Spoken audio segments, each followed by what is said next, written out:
G'day guys, welcome back to my channel. My name is Wildcard. Thank you for following my content, I really do appreciate it. We are counting down towards the last few weeks before Six Nations underway. And to be quite fair, life has been quite depressing for me the last few weeks.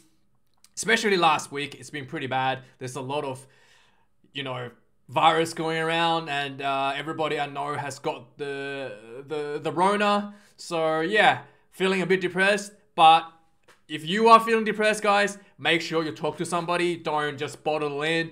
Call your family, call your friends. In fact, if you're not comfortable with talking to any of them, talk to a professional on a helpline. It is tough times. A lot of people are feeling the same way as you do. Don't be afraid to seek some help. I felt pretty depressed, quite honestly, last week. I was, quite lost. And I called my family, had a chat, made me feel a lot better every day. So you should do the same thing, especially if you're not feeling well. Make sure you are, looking after yourself and talk to somebody. And whilst we're at it, we're back. It's Tuesday. It's Newsday. Let's have a look at what's been happening in the world of rugby. Now, this week in rugby, this was the end of the ban for Johan Erasmus. So he's off the ban from the rugby, from his video that made about Nick Berry last year. But he's still not able to participate in match day activities for his till November this year. So that's one thing we're gonna look at, what it means for Rassie Erasmus to be unbanned. Secondly, there's been a lot of changes in the Six Nations. The crowds being allowed back again in Six Nations. We'll have a look at that and how that's going to affect all the unions. And then we have the referees being appointed for the Six Nations. We shall go through those. And there's some pretty terrible referee selections going in there. So that's pretty much all the big news that happened last week. Let's go through it and let's have a look at what's happening. So first up, we've got Johan Erasmus. He is off the ban after serving 2 months for, following his video against Nick Berry, the referee from Australia, he was issued a 2-month complete ban from all rugby activities, which I thought was a bit stupid because he is technically the director of rugby for South Africa. He does do other things than just coaching the Springbok team. So he's not allowed to participate in anything that's involved in Springbok rugby altogether, in South African rugby altogether, which I thought was a little bit harsh. But luckily, it's the 2 months. That's kind of like quiet time of the year. So he just had a break, 2-month break. And he's officially back to work this week, or last week rather. And he's back to fulfill his role as the director of rugby. But his ban for match day activities continues till November this year. So he's not fully able to run the water. Our favorite water boy, he's still not able to work.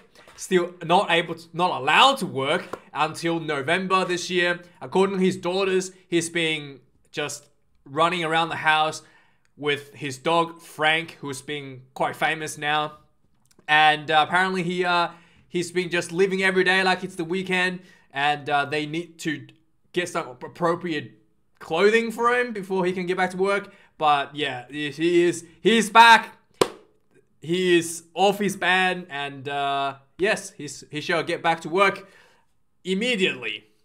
More news from South Africa, and this is something that I think is just a catastrophic failure in world rugby. In basically world rugby, this is just another one of those catastrophic failures due to world rugby's incompetence, essentially. So one of the biggest matches of the year that we all look to in the spring tour, in the November tour, is Springboks versus England, or New Zealand versus England, one of these matches. Southerner team versus a Northerner team.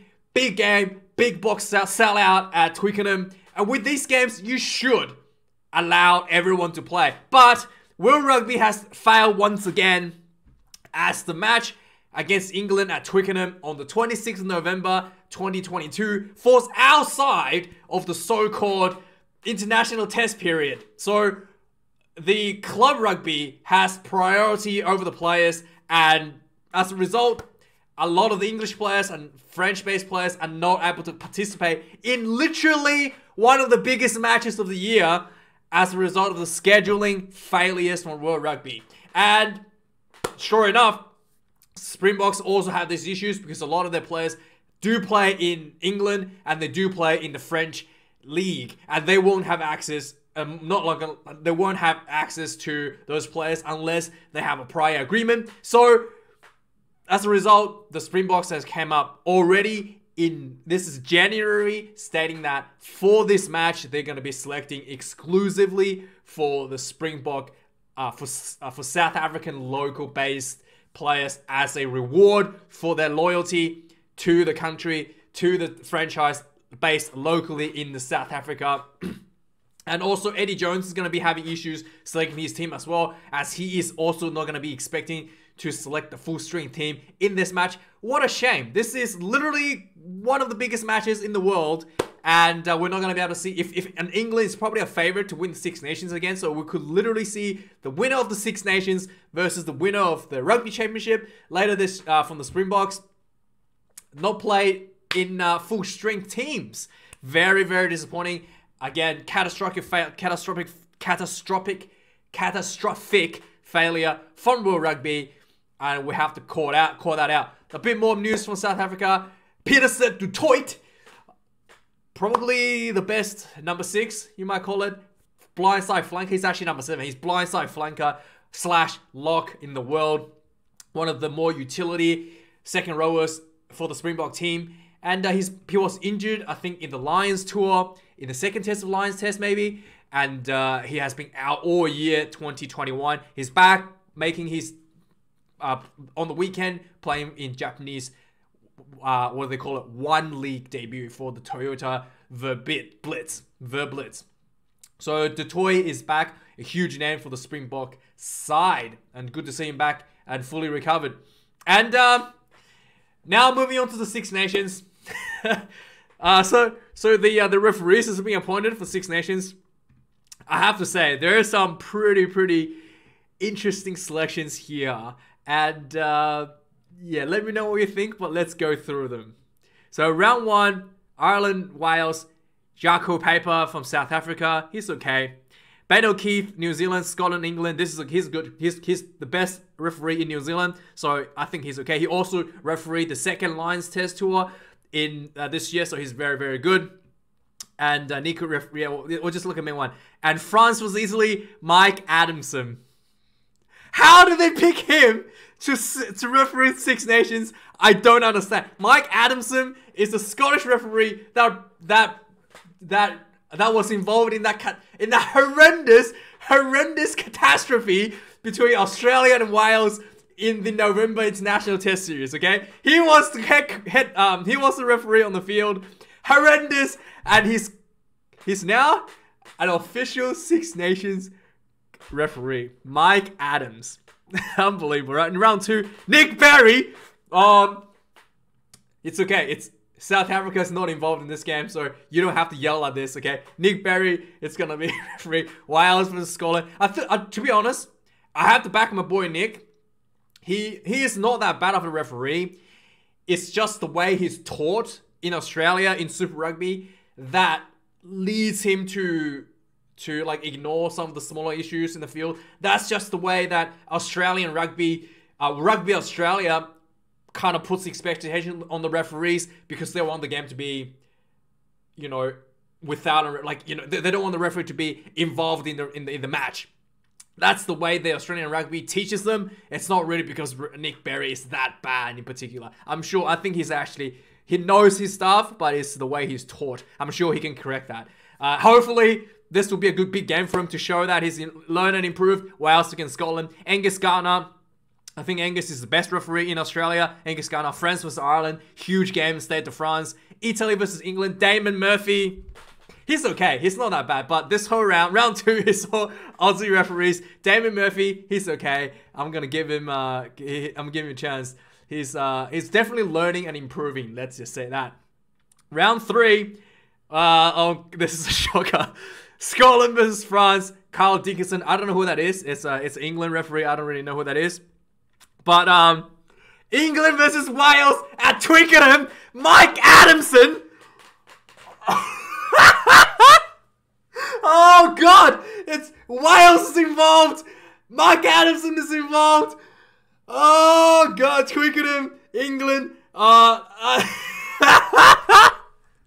my God. Luckily, the TMO is not. What's his name? The South African referee. What is his name? What's his name? Anyway, luckily the TMO is a different person. I can't believe it. He was so horrendous and so like underqualified for international rugby. It's given like the biggest game in Six Nations, England versus Wales. It's literally like the biggest game in the Six Nations, given the referees. I can't believe how stupid this is. I actually can't believe how stupid this is. I mean, oh God. And then Ireland, Italy. I don't know this guy. Round 4. Matthew Carley. Wales was France. Luke Pearce. Luke Pearce is actually probably the best referee from England, Scotland, and Italy. And Matthew Reynolds from France for England. I'd rather have this French referee than Mike Adams. England, Wales, Twickenham. Oh my God. I can't. Oh my God. Oh, this will be good content for me at least. This will be good content for all of us. I await to review this game. And what do we have? Round 5. Andrew Brace. I don't know him. IRU. Wayne Barnesy, very good. Ireland, Scotland. England, France. Jaco Paper from South Africa. Oh, Marius Jonker. That's the one. Oh, God. Oh, God. Oh, Jesus. Here it is. Mike Adamson and Marius Jonker. England, France. This could be like the deciding match for Grand Slam. And we're going to have Marius. But I think Jaco Paper will set Marius Jonker in his place if he makes a stupid call. And Mike Adamson will probably keep his mouth shut on the sideline. But yeah, plenty of drama coming up for us to look at.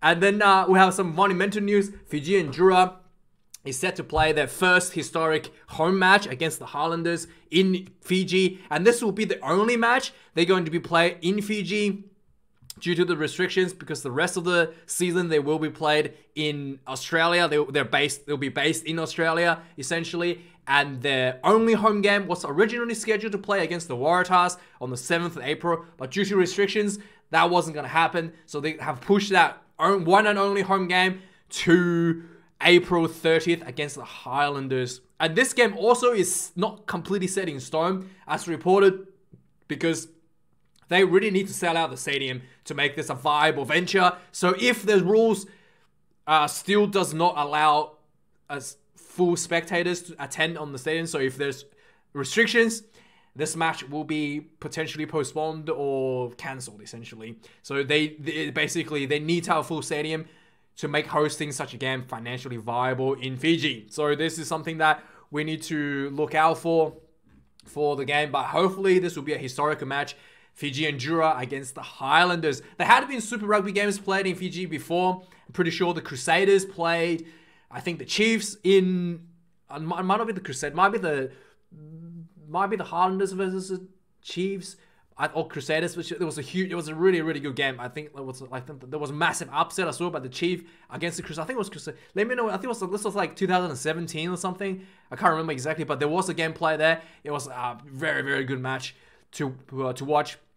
Some updates on the Blues. My favorite New Zealand player, actually no, my least favorite New Zealand player. Sorry, I misspoke. My least favorite New Zealand player, Beauden Barrett. So this is a bit of a conflicting reports here.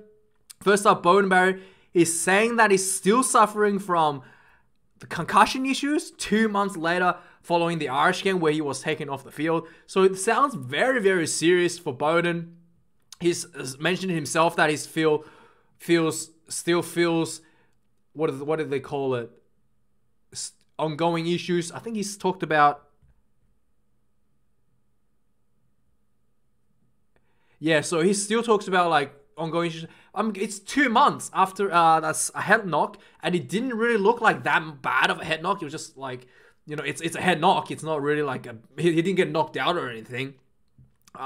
So really interesting to see if he's good to go for the Super Rugby or what they're gonna do with him. But I think maybe you got the Rona, Bowden. Have you like what's going on? It doesn't. Yeah, I don't know. It doesn't sound right. But according to the Blues, he is good to go. Leo McDonald has announced in media on Tuesday, which is today. The reporting today. This is the latest report today that all the All Blacks players are set to go their first round matches against Moana Pacifica, and including Beauden Barrett, Akio Ioane, Rico Ioane, Nipo Laulala, Dalton Papali'i, Hoskins Sotutu, Ofa Tuangafasi, and feeling this is a huge team against the Moana Pacificas. This will be a massive opening match. We'll see. Beauden should be okay according to Leo McDonald, but we shall see how they whether or not they play him. We'll have to see. Yeah, we'll have to see. And then also there's a lot of restrictions has been changed all around the world. In the French, the COVID restriction has been a little bit thing where there's a bit of conflicting reports on the rules of entering France of the vaccination status. So basically, as of currently, if you're a sports athlete, you are allowed to enter France under a bubble. And also having, obviously negative tests or something, you don't have to be fully vaccinated. But as a result of the Djokovic saga in Australia, where he got kicked out of Australia for not being fully vaccinated, essentially, the French, the French president basically came out and told Djokovic, it's gonna be same for you. If you're not gonna get vaccinated, you're not gonna be playing the French Open. So that currently the rules hasn't changed. Players, if they're unvaccinated, they still should be able to get in there with an exemption and with quarantine. But this could change in France as the Djokovic issue trickles over into the French, I guess, politicians. So as a result, also that now France will require a vaccine passport for people to attend the Six Nation games. Unlike previously, you just needed, I think, like a negative test now, but now you actually need a passport. So the rules has been changed. This is just the world we live in. But I think the main issue is the vaccine status. Some people are not vaccinated in like most players are vaccinated, but some are not. So whether or not they're going to get an exemption to go to France, it's a big question mark, as that is looking like a possibility to be changed, that if you're unvaccinated, you are not able to enter France. So yeah, we shall see how that goes. We shall keep an eye on that front. And also a bit more news in France. Antoine Dupont had a bit of injury. The French is Fabien Gauthier is going to name his team next week, but we shall see how Dupont goes. It said that he's had a little bit niggling for Dupont, and he had missed out the game on the weekend. And then for some good news for Wales, there had been some talks. So initially, the Welsh government reacted very strictly to the Omicron variant. They locked down all the stadiums, basically saying no attendance till April, no full attendance till April. But the rules was promptly changed this week. Now the Welsh government is allowing full attendance to go ahead for the Six Nations, which really will help the Wales Rugby Union with a lot of their financial issues that they're currently struggling with. So that's good news from Wales.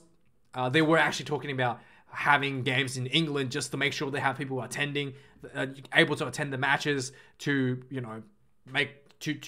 pay off the bills for the Welsh Rugby Union.